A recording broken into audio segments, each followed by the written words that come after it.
Prepare-se para uma revelação que desafiará tudo o que você sabe sobre milagres e magia. Jesus era um mago? Esta pergunta controversa vai sacudir suas crenças e trazer à tona verdades ocultas. Neste vídeo, mergulhamos nas profundezas dos evangelhos e das práticas antigas para descobrir se os milagres de Jesus eram realmente atos de magia. E ao final, vou compartilhar com você uma prática poderosa, inspirada no próprio Jesus, que conectará você à natureza divina e ao poder curativo da terra. No Evangelho de João, capítulo 9, versículo 6, Jesus restaura milagrosamente a visão de um homem cego, mas seu método para realizar o milagre é um pouco fora do comum. Quando Jesus disse isso, ele cuspiu no chão e fez lama com a saliva, espalhando-a nos olhos do homem, dizendo: "Vá lavar-se na piscina de Siloé." Então o homem cego foi, lavou-se e voltou enxergando. Este não é o único exemplo de milagres com saliva nos evangelhos. No Evangelho de Marcos, capítulo 8, Jesus coloca saliva nos olhos de um homem cego para curá-lo. Essas histórias de milagres podem parecer estranhas em comparação com a imagem comum dos milagres de Jesus. Às vezes, Jesus apenas fala com autoridade e as coisas acontecem, como quando ele acalma uma tempestade no mar da Galileia, apenas dizendo: "Paz, fique quieta." Outras vezes, um milagre acontece pelo simples toque em Jesus. No Evangelho de Lucas, uma mulher é curada ao tocar suas vestes em meio a uma multidão. Jesus percebe isso porque sentiu que o poder havia saído dele. Em outros casos, Jesus realiza milagres remotamente, sem sequer estar presente, como em Mateus capítulo 8, quando Jesus cura um servo paralisado de um centurião romano sem estar na mesma sala. Mas saliva e lama, isso parece um pouco rude. Mais precisamente, Jesus usa materiais. Ele cura não apenas com palavras sobrenaturais ou toques sobrenaturais, mas também com substâncias, como um cataplasma de saliva e lama. Outros cristãos primitivos estavam confortáveis em retratar Jesus realizando milagres com objetos rituais. Em muitas representações, ele é mostrado ressuscitando Lázaro ou transformando água em vinho, enquanto aponta um bastão, um objeto nunca mencionado nos evangelhos. Essas representações de Jesus com um instrumento semelhante a uma varinha ou curando com uma substância inevitavelmente convidam comparações com magos. Em seu livro de 1978, Jesus, o Mago, o historiador Morton Smith argumentou que Jesus era um mago. Ele sugere que as camadas mais primitivas das narrativas dos evangelhos originalmente retratavam Jesus como um operador de milagres e exorcista. Mas editores cristãos posteriores suavizaram essa imagem para apresentá-lo mais como um professor e rabino bem arredondado. Smith argumenta que isso foi feito para que o público externo não o confundisse com um mago. Agora quero deixar claro que muitos dos detalhes no livro de Smith não são levados a sério pelos estudiosos hoje. Em minha opinião, sua interpretação das evidências é muitas vezes especulativa demais, e ele frequentemente faz saltos lógicos tentando provar que certas cenas nos evangelhos eram rituais mágicos. Mais especificamente, seus argumentos muitas vezes se baseiam em encontrar paralelos entre os milagres de Jesus e evidências greco-romanas e greco-egípcias muito posteriores. Por exemplo, ele tenta traçar paralelos entre Jesus e papiros mágicos gregos e coptas, alguns dos quais estão na tela agora. Os papiros mágicos gregos e coptas são uma enorme compilação de fórmulas rituais para todas as sortes de façanhas sobrenaturais, como curar uma dor de cabeça, se comunicar com um espírito, se tornar invisível. Mas eles datam principalmente do período romano tardio, centenas de anos depois de Jesus e a centenas de quilômetros de distância no Egito. Então, embora sejam úteis para ilustrar a vida religiosa no Egito romano tardio, não são úteis para ilustrar a vida religiosa judaica na Galileia do primeiro século. Portanto,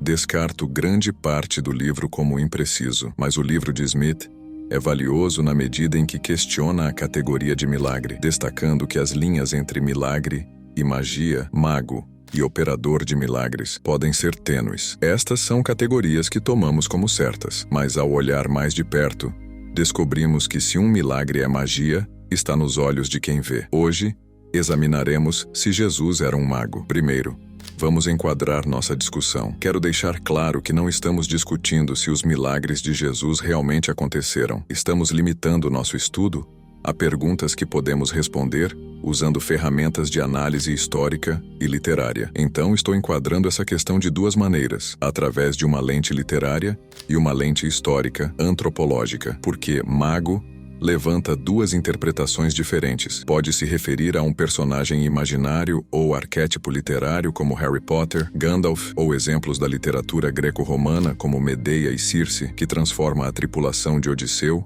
em porcos na Odisseia. Em outras palavras, a esfera imaginária de magos, feiticeiros e operadores de maravilhas. Mas, para melhor ou pior, mago também pode ser aplicado em um sentido antropológico a especialistas rituais, como xamãs, astrólogos, artesãos que fazem amuletos ou tabuinhas de maldição. Vamos examinar ambas as interpretações. Primeiro, consideraremos em que sentido podemos chamar Jesus de mago em um sentido literário, de acordo com as convenções da literatura greco-romana, como um personagem nos evangelhos. Após ler sobre os milagres de Jesus nos evangelhos, alguns críticos antigos do cristianismo rotularam Jesus como um mago. Quer os escritores dos evangelhos tenham pretendido isso ou não, essa foi a impressão que alguns leitores tiveram. Isso nos leva a debates categóricos interessantes sobre o que é um milagre e o que é magia em seus contextos históricos. As audiências antigas distinguiam entre essas duas categorias. Você distingue entre essas duas categorias? Um dos objetivos centrais dos estudos religiosos é criticar as categorias que usamos. Declarar que Jesus é um mago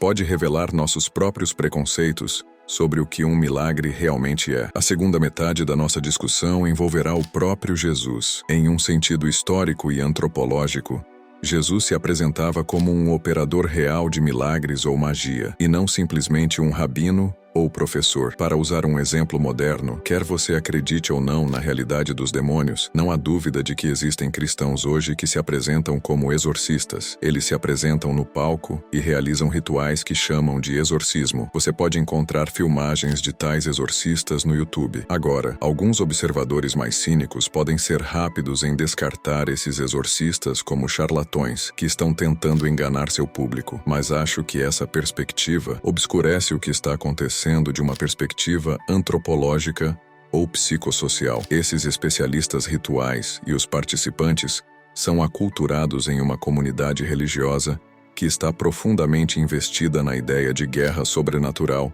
entre anjos e demônios. Eu argumento que essas performances rituais são moldadas por pistas sutis de sua cultura religiosa, que ditam como deve ser um exorcismo e por que devem fazê-los, que as performances são realizadas por causa de preocupações sinceras sobre demônios. De maneira semelhante, como um homem judeu vivendo na Galileia do primeiro século, Jesus vivia em uma cultura religiosa profundamente investida em defender-se contra o poder demoníaco, um mundo onde morte, doença ou outros males físicos poderiam ser prontamente atribuídos a demônios. Os evangelhos retratam Jesus como um exorcista e operador de milagres. Isso tem um núcleo de historicidade. Jesus se apresentava como tal e realizava rituais públicos nessa linha. Podemos chamar esses rituais públicos de mágicos? Vamos começar com a análise literária. O filósofo grego Celso é o exemplo mais explícito de alguém interpretando Jesus como um personagem mágico. Em algum momento no final de 170 EC, Celso publicou um livro atacando o cristianismo, tentando desacreditar Jesus como indivíduo e o cristianismo como um todo. Algumas décadas depois de Celso publicar este trabalho, o teólogo cristão Orígenes escreveu uma refutação chamada Contra Celso. O livro original de Celso não sobreviveu, mas sabemos o que ele escreveu porque Orígenes cita extensamente Celso palavra por palavra. Dessas citações, aprendemos que Celso argumentou que quando Jesus viveu no Egito quando jovem, escapando de Herodes, o Grande, conforme descrito no Evangelho de Mateus, Jesus deve ter adquirido conhecimento de certos poderes miraculosos. Jesus, então, retornou ao seu próprio país e, por meio desses poderes, proclamou-se um Deus. Em outro lugar, Celso argumenta que Jesus trabalhou esses poderes por meio da feitiçaria, chamando Jesus de mago e de feiticeiro ímpio e odiado por Deus. Agora, obviamente, Orígenes discorda de Celso e defende fervorosamente os poderes de Jesus. Então, o que o desacordo deles pode nos ensinar sobre como as audiências antigas interpretaram a operação de milagres de Jesus. Na minha opinião, isso demonstra que magia e milagres são categorias subjetivas. Estão nos olhos de quem vê. Orígenes e Celso estão olhando para o mesmo texto, lendo as mesmas histórias sobre os poderes de Jesus. Andar sobre a água, curar cegos, ressuscitar os mortos. Orígenes argumenta que esses poderes são obra de Deus, enquanto Celso argumenta que esses poderes são o resultado de demônios, feitiçaria e treinamento exótico no Egito. Observe que nenhum deles está negando a realidade dos poderes de Jesus, mas sim debatendo a categoria moral dos poderes, como eles devem ser classificados. Podemos pensar nisso como um debate sobre uma categoria neutra, desempenho taumatúrgico. Taumaturgia significa operação de maravilhas, e é provavelmente a maneira mais expansiva e academicamente neutra que eu poderia descrever todos os tipos de eventos sobrenaturais ou paranormais realizados por algum tipo de especialista ritual, levitando objetos, taumaturgia, curando alguém de um ferimento com um poder ambiguamente definido, taumaturgia, saltando de grandes alturas e sobrevivendo. Todos esses são exemplos de taumaturgia, uma gama vertiginosa de obras de poder inexplicáveis e frequentemente ambíguas. Celso e Orígenes estão discutindo sobre a categoria moral de feitos ambíguos de poder sobrenatural, e podemos ver isso nas palavras gregas que Celso usa. A palavra que estamos traduzindo aqui como feitiçaria é a palavra grega goetia, que é um termo inequivocamente negativo em toda a literatura greco-romana. É um termo usado para descrever rituais prejudiciais, malignos e ilegítimos. Portanto, a melhor tradução é feitiçaria, que mesmo em português carrega conotações negativas. Em grego, alguém que pratica goetia é um goes, ou feiticeiro. Os outros termos que Celso usa, mago e magia, são traduções das palavras gregas magos e magia, respectivamente. Você pode reconhecer este termo, magos. O Evangelho de Mateus descreve magos ou magoi visitando Jesus. Originalmente, magoi ou magos se referiam a uma classe de sacerdotes zoroastrianos no Império Persa. Magia, portanto, refere-se ao trabalho ou práticas dos magos. Autores gregos como Heródoto e Platão descrevem os magos como uma classe de sacerdotes que realizam deveres sacerdotais como sacrifícios. O filósofo judeu Filon descreve os magos como especialistas sacerdotais conhecedores, mas eles também eram conhecidos por coisas mais estranhas, como interpretar sonhos ou astrologia, e eventualmente ambas as palavras assumem conotações quase universalmente negativas na literatura grega e romana. Provavelmente influenciado por preconceitos gregos contra persas, as palavras magos e magia eventualmente passaram a ter conotações xenófobas, referindo-se a ritos exóticos, assustadores e estrangeiros, bem como ritos moralmente malignos, como sacrifícios humanos ou preparação de venenos. Autores romanos usam a palavra magia como um termo geral para o que viam como práticas supersticiosas ou ilegítimas, como maldições, encantamentos prejudiciais ou veneno.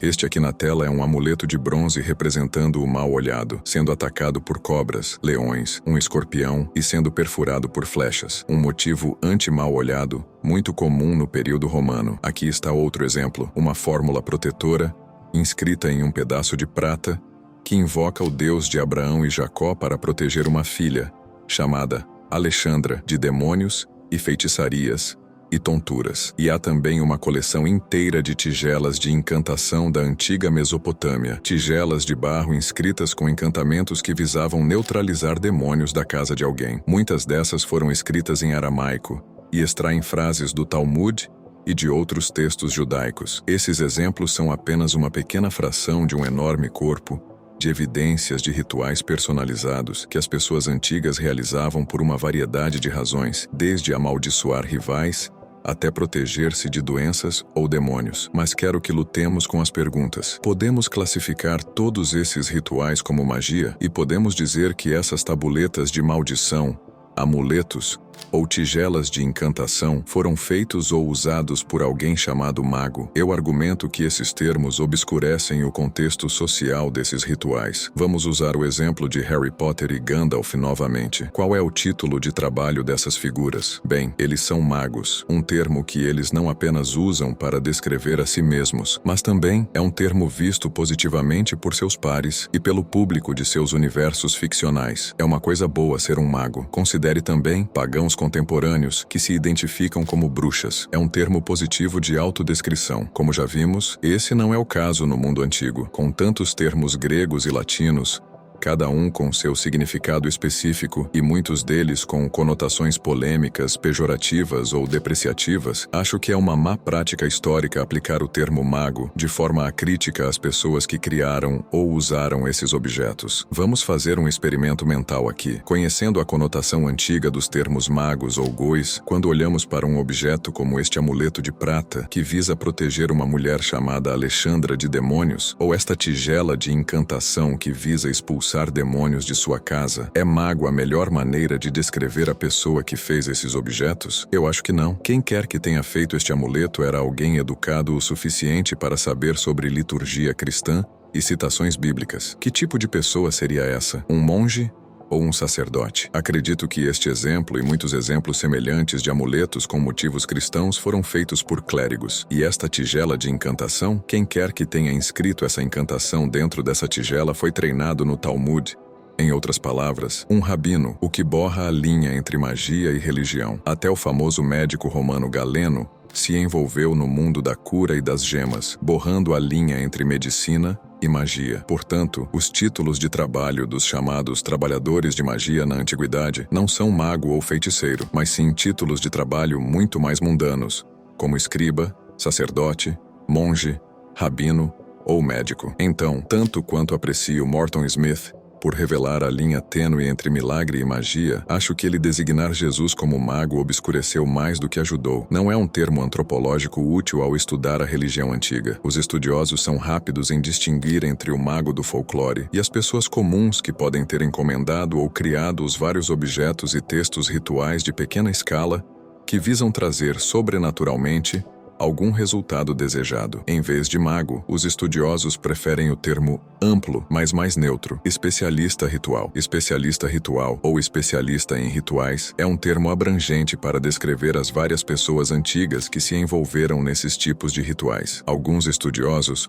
usaram o termo especialista ritual freelance para distinguir entre autoridades institucionais como sacerdotes e bispos e o guia local da rua, sem qualquer conexão formal, com um templo ou mosteiro local, que é simplesmente muito bom em fornecer todas as suas necessidades sobrenaturais, seja um amuleto ou apenas uma boa encantação cantada sobre seu bebê doente. O próprio Celso parece aludir a tais pessoas, embora de sua perspectiva preconceituosa, comparando Jesus àqueles que aprenderam com quem vendem seus ensinamentos reverenciados no meio do mercado por alguns óbolos e expulsam demônios das pessoas e afastam doenças e invocam espíritos. Embora Celso esteja obviamente sendo tendencioso aqui, ele provavelmente está se referindo a um tipo real de pessoa que ele testemunhou pessoalmente, algum tipo de especialista ritual freelance que se envolveu em exorcismos públicos, como nossos exorcistas do YouTube de antes. Então, vamos fazer uma nova pergunta. Jesus era um especialista ritual freelance? A resposta para isso é bem possível, mas agora estamos no reino da especulação. Estamos especulando porque os evangelhos não são relatos de testemunhas oculares descomplicadas da vida de Jesus, lembrando o argumento de Robin Faith Walsh,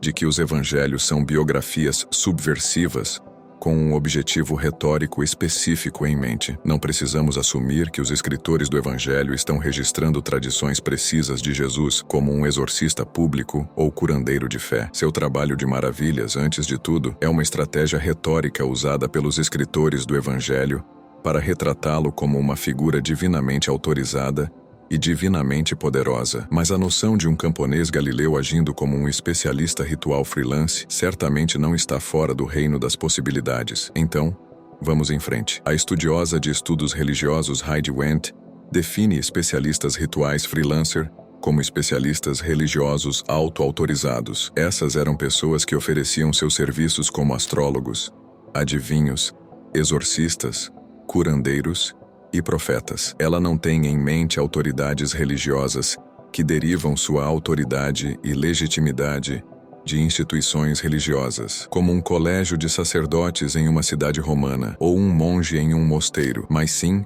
atores independentes que derivam sua legitimidade por sua habilidade ou carisma. Especialistas rituais freelance empregaram táticas como alegar revelação divina ou inspiração, demonstrar habilidades especializadas, como confeccionar um amuleto ou tabuinha de maldição, ou alegar ter habilidades sobrenaturais, como operar maravilhas. O cristianismo cresceu por causa de especialistas rituais freelance, o apóstolo Paulo sendo o exemplo mais óbvio. Ele era um homem que alegava revelação divina e expertise em interpretação bíblica, e ele era um homem que deve ter sido carismático o suficiente para convencer as pessoas ao redor do mundo mediterrâneo a ouvir sua mensagem. Estudiosos como Ramsay MacMullen argumentam que nos séculos após Paulo, o cristianismo cresceu tão rapidamente não por causa de sua mensagem convincente, mas porque os cristãos alegavam ter controle sobre espíritos malignos, e os exorcistas cristãos teriam sido uma maneira comum para as pessoas no Império Romano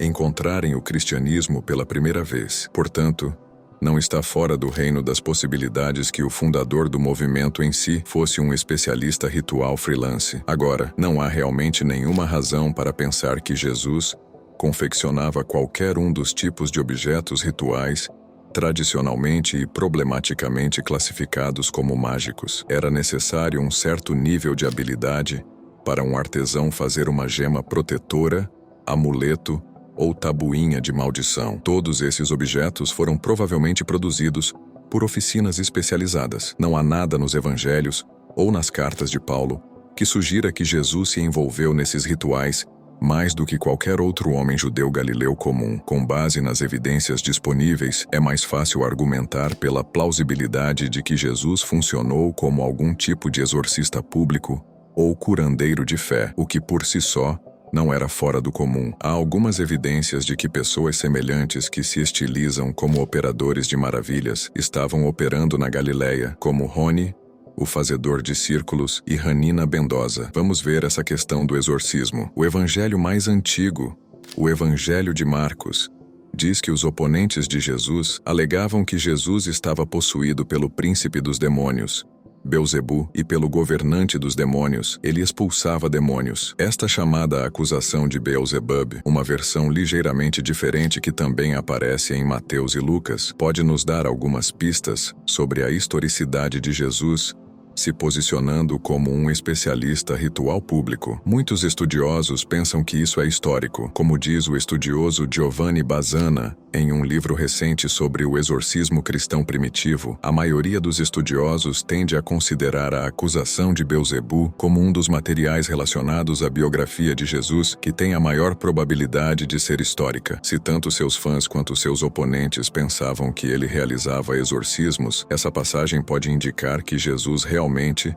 praticava exorcismos e foi acusado de estar possuído por demônios enquanto o fazia. Alguns estudiosos, como Morton Smith, dizem que esta passagem indica que ele foi acusado especificamente de feitiçaria durante sua vida. Smith vai ainda mais longe e argumenta que a feitiçaria foi uma das acusações feitas contra ele, levando à sua execução, uma tradição registrada no Talmud algumas centenas de anos após Jesus. Se esta passagem contém de fato algum núcleo histórico, alguns estudiosos hipotetizaram que ele pode ter sido motivado a realizar esses rituais pelas mesmas motivações empregadas por muitos especialistas rituais freelance para se legitimar como uma figura especial no plano de Deus que falava por Deus e como um pregador apocalíptico para anunciar a vinda do reino de Deus, que os judeus no período do Segundo Templo viam como uma batalha entre forças divinas e demoníacas. Mas essas são especulações acadêmicas. Como diz Bazzana, enquanto a maioria dos estudiosos diz que a acusação é histórica, eles são muito hesitantes em dar o próximo passo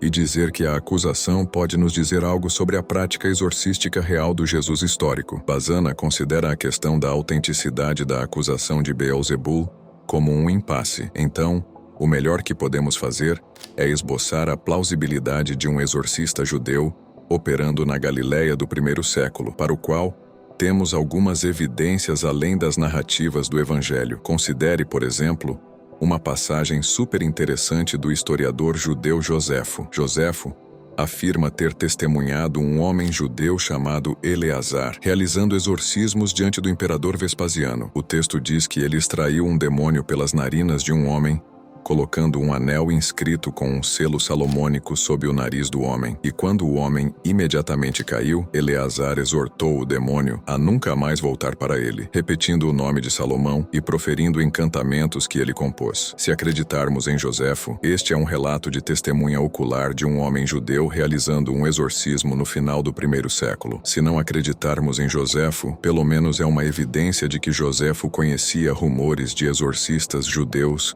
operando no final do 1º século. De qualquer forma, muito interessante, mais evidências concretas da prática exorcística judaica podem ser encontradas entre os manuscritos do Mar Morto. O manuscrito chamado 11Q11, também conhecido como 11Q Salmos Apócrifos, contém 4 salmos que foram destinados a serem usados para exorcismos. Um deles é simplesmente o Salmo 91, uma das fórmulas exorcísticas mais comuns tanto na prática judaica quanto na cristã. Ele chama Deus de meu refúgio e minha fortaleza, e diz que Deus o livrará do laço e da pestilência mortal. Parece uma fórmula protetora superútil. Os outros 3 salmos são conhecidos apenas a partir deste fragmento de pergaminho. O 3º salmo instrui o exorcista a confrontar o demônio. Quando ele vier até você à noite, você lhe dirá: quem é você? Afaste-se da humanidade e da descendência dos santos, pois seu rosto é um rosto de ilusão e seus chifres são chifres de fantasia. Você é escuridão, não luz, maldade, não justiça. O Senhor o levará para as profundezas do Sheol. Esses salmos foram copiados em algum lugar entre 50 e 68 DC, dentro de 20 a 38 anos após a morte de Jesus, embora sejam provavelmente cópias de fórmulas exorcísticas mais antigas, aproximando-os mais da vida de Jesus. Outra fórmula exorcística que aparece nos manuscritos do Mar Morto é 4Q560. Agora, este é um texto aramaico altamente fragmentário e difícil de traduzir, mas parece abordar demônios, chamando o visitante maligno que entra na carne e dizendo que os demônios causam febre, calafrios e dor no coração. A fórmula depois usa comandos exorcísticos padrão. Eu te exorto, espírito. Eu te obrigo, espírito. Nada disso é evidência conclusiva para responder se Jesus era um exorcista público ou um especialista ritual freelance, mas indica que um exorcista judeu vivendo no 1º século não era inédito. Com base no relato de Joséfo e nesses fragmentos dos manuscritos do Mar Morto, Jesus certamente vivia em um mundo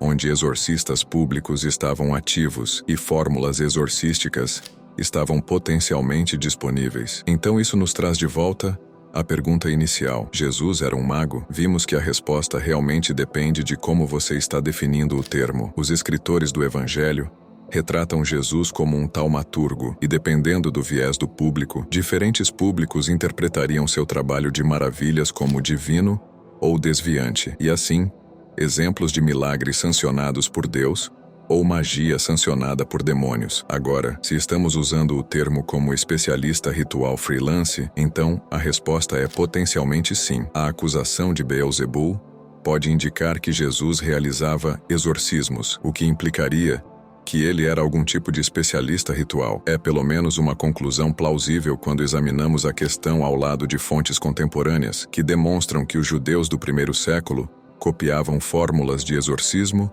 e outros exorcistas judeus freelance. Enquanto os estudiosos geralmente evitam rotular essas práticas como magia, considerando a conotação folclórica do termo, devemos admitir que os feitos maravilhosos de Jesus não eram únicos na literatura grega, romana e judaica antiga, e foram prontamente interpretados por leitores como Celso, como mageia, a arte e prática dos magos. Vamos agora nos aventurar em uma prática mágica inspirada em Jesus, uma prática que conecte a natureza de Deus com o poder curativo da terra. Imagine-se no silêncio de um jardim, onde a natureza sussurra os segredos divinos. Pegue um punhado de terra, a essência primordial da criação, misture-a com água pura, símbolo da vida e da pureza, criando uma lama sagrada. Enquanto faz isso, recite uma oração de conexão. Deus Todo-Poderoso, Criador do céu e da terra, Infunda nesta terra e água o seu poder divino, que esta lama sagrada cure e renove, assim como teu Filho Jesus curou com a simplicidade dos elementos naturais. Que este ato de fé desperte em nós a conexão com sua energia curativa